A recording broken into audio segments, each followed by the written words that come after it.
नाज़रीन, बदलती सूरत हाल हर 2-3 घंटे के बाद एक नई डेवलपमेंट सामने आती है। अब जो हालिया डेवलपमेंट्स हुई हैं वो दो मुख्तलिफ प्रेस कॉन्फ्रेंसें हैं। 23 मार्च को पीडीएम ने कॉल दी हुई है लॉन्ग मार्च की। उसका क्या बना है? ये अगर ये तहरीक अदम एतमाद कामयाब हो जाती है तो इसके बाद क्या होगा? वजीर आजम कौन होगा? जहांगीर तरीन ग्रुप इस पे खड़ा हुआ है कि कोई भी बातचीत होगी वो उस्मान बुज़दार माइनस उस्मान बुज़दार होगी। लेकिन इमरान खान यहाँ पे कह चुके हैं कि जी उस्मान बुज़दार कहीं नहीं जाएगा, उस्मान बुज़दार को आप हटा दें। लेकिन क्या आपके पास कोई कैंडिडेट है? यहाँ पे अलीम खान का नाम नहीं लिया गया।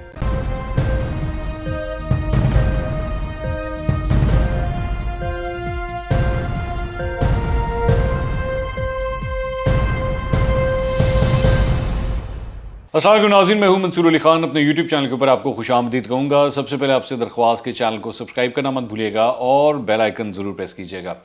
नाज़रीन, बदलती सूरत हाल हर 2-3 घंटे के बाद एक नई डेवलपमेंट सामने आती है। अब जो हालिया डेवलपमेंट्स हुई हैं वो दो मुख्तलिफ प्रेस कॉन्फ्रेंसें हैं और उनके जो सवाल जवाब हुए हैं उससे काफ़ी हद तक सिचुएशन जो है वो आपके सामने अब क्लियर हो जाती है कि मामला किस तरफ जा रहे हैं। ये दो प्रेस कॉन्फ्रेंसें कौन सी हैं? एक प्रेस कॉन्फ्रेंस इस्लामाबाद में हुई है और एक लाहौर में हुई है। इस्लामाबाद में जो प्रेस कॉन्फ्रेंस हुई है उसमें आसिफ अली जरदारी, शहबाज शरीफ और मौलाना फजल रहमान जो है वो वहाँ पे मौजूद थे। बड़ी देर से इस प्रेस कॉन्फ्रेंस का इंतजार किया जा रहा था, कुछ लेट हो गई, लेकिन बिलाखिर तीनों रहनुमाओं ने प्रेस कॉन्फ्रेंस अब कर ली है। और एक प्रेस कॉन्फ्रेंस जो लाहौर में हुई है वो जहांगीर तरीन ग्रुप की हुई है, जो जिसके अंदर तरीन ग्रुप के जितने लोग थे, नुमान लंगड़ियाल उनको रिप्रेजेंट कर रहे थे, ओन चौधरी भी साथ खड़े हुए थे। उन्होंने अपने जो भी मुतालबात हैं वो सामने रखे हैं। लेकिन मैं दोनों को डिस्कस करता हूँ। ज़रा सबसे पहले इस्लामाबाद चलते हैं क्योंकि वो प्रेस कॉन्फ्रेंस जो है वो पहले हुई है। एक तो उसके अंदर ऑब्वियसली जो एक्सपेक्टेड था वो वही हुआ कि उन्होंने कहा कि जनाब हमारे पास नंबर पूरे हैं, 172 से ज़्यादा हमारे पास नंबर हैं और वो हम अचीव कर लेंगे और इमरान खान महंगाई एंड ब्ला ब्ला ब्ला, वो जो भी उनको बुरा भला कहना था वो उन्होंने कहा। लेकिन नंबर गेम के हवाले से वो ये क्लेम कर रहे हैं कि जी नंबर हमारे पास पूरे हैं। एक बात, अब उनसे पूछा गया कि जी आपके पास एग्जैक्ट नंबर क्या है, मतलब क्या क्लेम कर रहे हैं, आपके कितने नंबर हैं आपके पास? तो उन्होंने कहा कि जी ये हम अभी क्लेम नहीं कर रहे हैं। तो क्या, और नाम भी नहीं है आपको पता? क्या नाम बता दें आपको? आसिफ अली जरदारी साहब ने ये कहा। तो नंबर जो है वो उन्होंने छुपा के रखे हुए हैं। अच्छा, एक बात, इससे क्या मतलब पता लगता है? इससे एक बात तो ये पता लगती है कि नंबर कोई बहुत बड़ा नहीं है, क्योंकि मिसाल के तौर पे अगर ये नंबर कोई 190 से ऊपर होता ना तो ये यहाँ पे कहा भी जा सकता था कि जनाब हमारे पास तो 190 से भी ऊपर नंबर है। तो ये नंबर नहीं उन्होंने बोला और इन्होंने कहा कि जी हम नंबर नहीं बताएंगे। एक बात। अच्छा, दूसरी बात ये कि बात उन्होंने वही की। यहाँ पे एक साफ़ी ने उनसे भी सवाल किया कि जी बेसिकली आप ये इतनी देर से जो लटका रहे थे या आप इंतज़ार कर रहे थे कि कब जो है वो बिलावल इस्लामाबाद पहुँचते हैं? तो उन्होंने कहा हाँ, हमने इन चीज़ों का इंतज़ार किया हुआ था। अलबत्ता एक सवाल का जवाब उन्होंने नहीं दिया, वो ये था कि जनाब 23 मार्च को पीडीएम ने कॉल दी हुई है लॉन्ग मार्च की। उसका क्या बना है?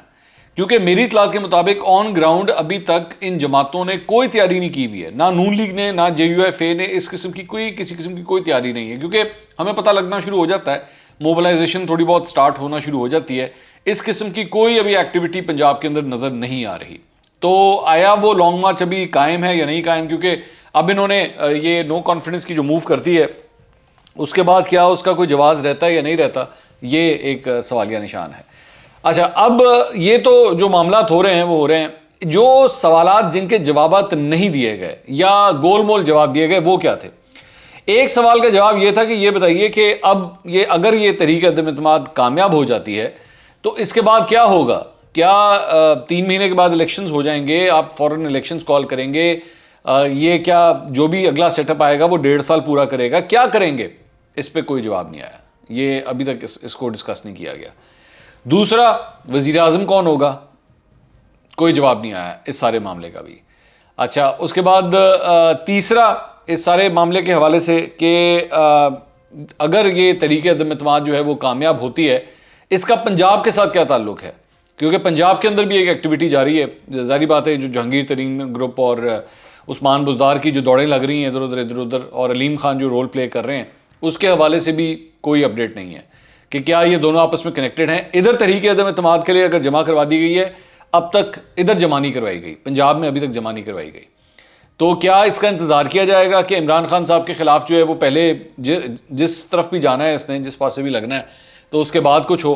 स्पीकर का क्या रोल है स्पीकर के खिलाफ? क्योंकि एक ये ओपिनियन भी थी और पाकिस्तान पीपल्स पार्टी की तरफ से ओपिनियन थी कि जी पहले जो है वो स्पीकर के खिलाफ लाई जाए, तो वो तो now that's of the table now. सबसे पहले प्राइम मिनिस्टर के खिलाफ आ रही है, और इसका मतलब है कि ये नवाज शरीफ की डिमांड थी कि सबसे पहले इमरान खान के खिलाफ लेकर आए। आप इमरान खान के खिलाफ ले आए, बाकी सब के सब जो है उनको उतारना बड़ा आसान होगा। तो एक तो ये बात है। दूसरा, एक बड़ा अच्छा सवाल एक सहाफ़ी ने किया। उन्होंने ये कहा कि ये बताइए कि आप लोगों की जो सारी सियासी जद्दोजहद थी पिछले 2.5-3 साल की, वो ये थी कि जी हम सिलेक्टरों के खिलाफ हैं, और सिलेक्टर्स जो हैं वो जब तक उनका इस सियासत के अंदर रोल है तब तक असल जमहूरियत जो है वो सामने नहीं आ सकती। तो आपने इस सिलसिले में अपने इस ये जो भी आप एहतजाज कर रहे हैं, सिवाय इमरान खान को हटाने के, इसके अलावा तो और कुछ नज़र नहीं आ रहा। तो मामलात में क्या तब्दीली आएगी? इमरान खान को हटाने के बाद भी क्या जिस सिलेक्टरों की आप बात करते थे, क्या उसका एस्टैब्लिशमेंट से उसका पाकिस्तान की सियासत में से रोल ख़त्म हो जाएगा?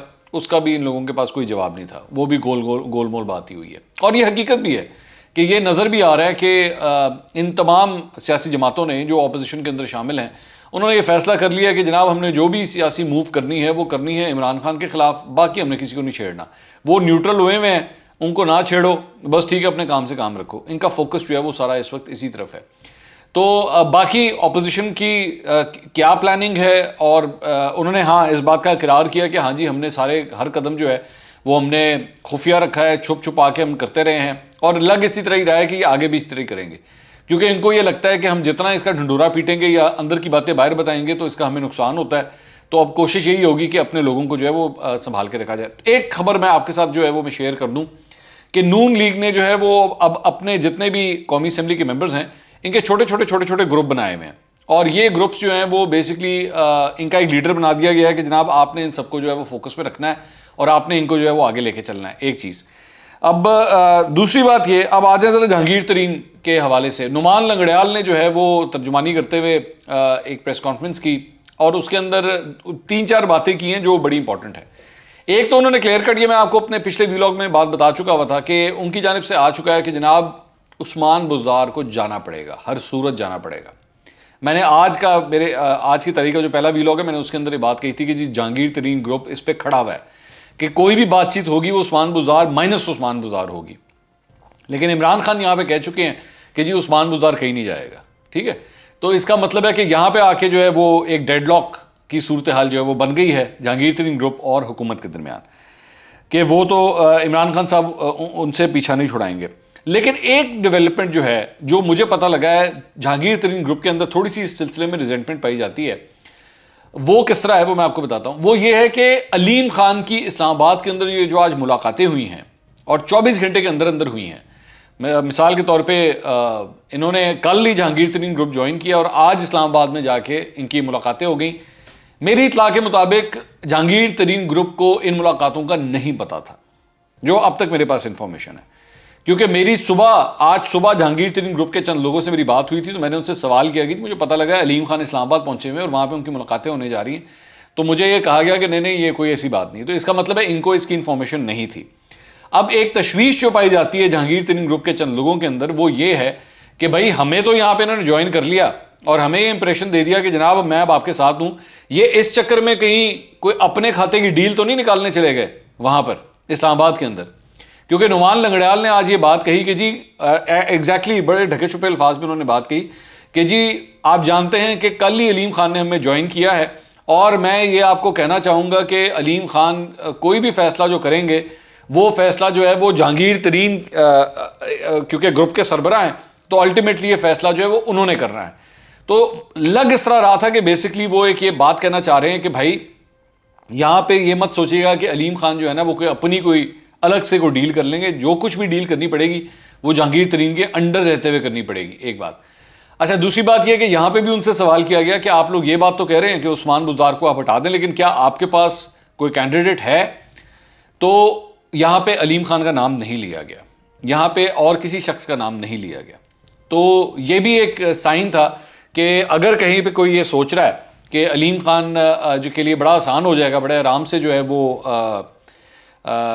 यहाँ पे वजारत आला की सीट उनको मिल जाएगी, तो ऐसा नहीं है। इसका मतलब है कि जहांगीर तरीन ग्रुप के अंदर ये रिजेंटमेंट पाई जाती है। अच्छा, दूसरी बात, एक बात ज़हन में रखिएगा कि मैं पहले भी ये बात कह चुका हूँ कि जहांगीर तरीन ग्रुप के जो लोग हैं उनमें से कई लोग जो हैं वो इस वक्त नून लीग के साथ कनेक्शन में हैं, नेटवर्किंग में हैं, क्योंकि वो फर्दन फर्दन अपनी अपनी डीलें भी कर रहे हैं।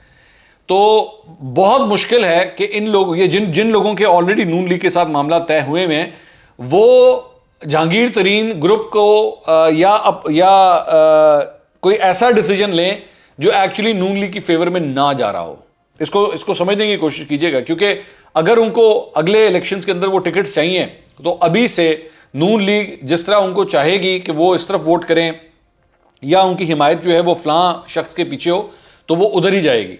अलीम खान के सर के ऊपर जब तक नून लीग का हाथ नहीं आता, नून लीग की तरफ से अप्रूवल नहीं आती, ऑपोजिशन बेंचेस की मैं बात कर रहा हूं, तो इतने आराम से अलीम खान के लिए जो है वो इस कुर्सी को संभालना इतना भी आसान नहीं होगा। दूसरी बात ये बात जो इमरान खान साहब के हवाले से आई है कि जी इमरान खान साहब नहीं मान रहे कि उस्मान बुज़दार को उठाया जाए और अलीम खान को लाया जाए, वो उसकी एक बहुत पुरानी रीज़न ये भी है कि मैं पहले भी अपने कई व्लॉग्स में बात कह चुका हूँ कि इमरान खान साहब अलीम खान साहब को कुछ ज़्यादा पसंद नहीं करते।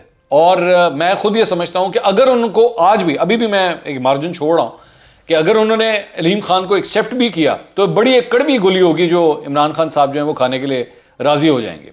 और शायद इसके अगर ये करना है तो किसी ना किसी तरह उनको ये मनवाना पड़ेगा, लेकिन अभी तक वो नहीं माने, क्योंकि इससे पहले मैं जानता हूं कि बड़ी हाई लेवल की कोशिशें हो चुकी हैं इमरान खान को इसके लिए मनाने की कि किसी तरह वो इस बात पे राज़ी हो जाएं कि जी आपने बुज़दार को तब्दील करना है, लेकिन वो आज तक इस बारे में राज़ी नहीं हुए हैं। अच्छा, उसके बाद जहां तक ताल्लुक है काफ लीग का, ज़रा इसके ऊपर भी थोड़ी सी बात कर लें कि काफ लीग का जो इस वक्त पॉइंट ऑफ व्यू है वो ये है कि हम अभी भी जो है वो इंतज़ार कर रहे हैं कि हुकूमत की कश्ती जाती किस तरफ है। आज अभी तक वो हुकूमत के साथ ही खड़े हैं, ऐसा नहीं है कि वो हुकूमत के खिलाफ हैं, वो आज भी हुकूमत के साथ ही खड़े हैं। लेकिन आज वो तारिक बशीर चीमा साहब आज एक चैनल के ऊपर बात कर रहे थे, तो उन्होंने ये कहा कि जी इमरान खान साहब को अपने घर के अंदर देखने की ज़रूरत है। घर से मुराद यानी कि पाकिस्तान तहरीक इंसाफ के अपने अंदर देखने की ज़रूरत है कि कितने लोग जो हैं वो उनसे नाराज़ हुए हैं। और इसीलिए आज सारा दिन इमरान खान जो हैं वो अपने नाराज़ या जिनके ऊपर शक है कि वो नाराज़ हैं उनसे मुलाकातों का सिलसिला जो है वो सारा दिन भर जारी रहा है, ताकि उनको किसी तरह जो है वो मनवा लिया जाए। अब कितने लोग मानते हैं कितने लोग नहीं मानते हैं ये तो वक्त बताएगा। उनको उन नाराज़ लोगों को मनाते मनाते अपने यूट्यूबर्स के साथ तो ऑलरेडी पूरी मुलाकात कर चुके हैं। मैं अभी भी दोबारा यही बात कहूँगा, ये रोज़ाना की बदलती सूरत हाल है। हुकूमती दावों के पीछे मत जाइएगा, अपोजिशन के दावों के पीछे मत जाइएगा, ये मत समझ जाइएगा कि the game is over for any one person. ये रोज़ बदलती सूरत हाल होगी। आखिर में जाके जब वो पट्टी क्रॉस करने की बारी आएगी ना, जब रेस ख़त्म हो रही होती है, वहाँ पे जाके असल जाके फैसला होता है कि कौन जीतेगा। ठीक है, अभी ये इसी तरह के बयानात होंगे, बैक बेंचेस के ऊपर डीलें हो रही होंगी, मुख्तलिफ किस्म की डील्स होंगी, ये सारी कहानी इसी तरह ही चलेगी। दावे होंगे हमारे इतने नंबर हैं, but it will take its time. दूसरी बात यह कि मुझे अभी भी इंतज़ार रहेगा इस बात का कि ये जो इन लोगों ने एक थ्योरी फेंकी हुई है मार्केट के अंदर कि जनाब मगरबी कुव्वतें जो हैं वो इमरान खान को उठाना चाहती हैं, इस पर अब तक सिर्फ बयानात हैं, इस पर सिर्फ प्रेस कॉन्फ्रेंसें हैं, या इनके जो वो चमचे यूट्यूबर्स हैं वो इस बात को फैला रहे हैं। अभी तक किसी किस्म का कोई सबूत इस सिलसिले में जो है वो सामने नहीं लाए हुए, जबकि वो लाना ज़रूरी है। उसके बगैर कहानी नहीं बनेगी, आप जितना मर्जी ढिंडोरा पीटते रहें, उसके अलावा कहानी नहीं बनेगी। अगले वीलॉग में दोबारा मुलाकात होगी। अल्लाह हाफ़िज़।